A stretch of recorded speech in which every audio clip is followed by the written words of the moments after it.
I'm Mark Callion, Mr. Saltwater Tank, coming to you on behalf of SaltwaterAquarium.com. Sand in a saltwater tank. It's optional, and part of your stocking strategy depends on if you have sand in your tank. Let's look at the no sand approach first. Running a saltwater tank without sand is called a bare bottom tank, and reefers run a bare bottom tank as they can crank up the flow on their power head without any concern of blowing the sand around their tank. Now, that being said, I prefer to have sand in my saltwater tanks, and here's why. I like the look.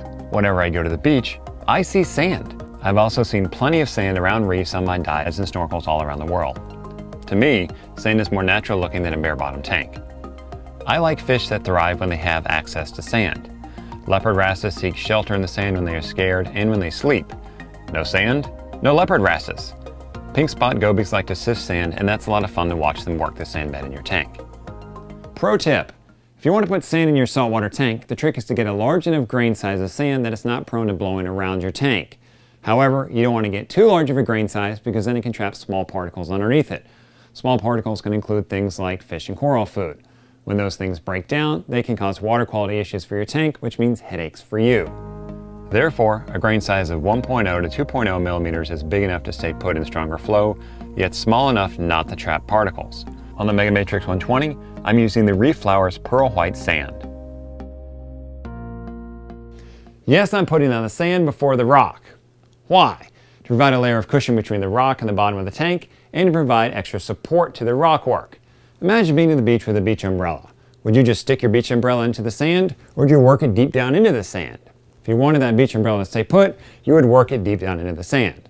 So the sand's going to go down first, and then as I aquascape the tank, I'm going to work that rock down into the sand.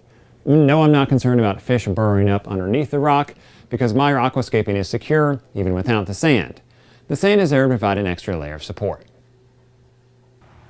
Some sands are dirtier than others. If you've got the time and it's not freezing outside like it is today, I recommend rinsing your dry sand. All you gotta do is grab a garden hose and a bucket, put in the sand, and then add water. I let the water run over the bucket while I'm stirring the sand with a piece of PVC pipe.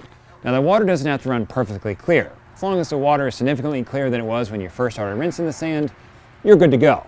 Now, if you're gonna use live sand in your tank, don't rinse it. You'll kill off any beneficial bacteria that might be in that live sand. Personally, I only use dry sand, so I rinse it if I've got time. How much sand should you put in your tank? Well, I recommend a sand bed depth between 1 to 2 inches deep. What I don't recommend is a deep sand bed, which is any sand bed that's over 4 inches deep. They're unsightly, they can cause tank crashes, and they need valuable viewing space. Deep sand beds? Not a fan. To check your sand bed depth, use a ruler, measuring tape, or do what I do and just stick your finger in the sand. About 2 knuckles deep is great for all of my tanks. Once you've got your sand in, then it's time for rock.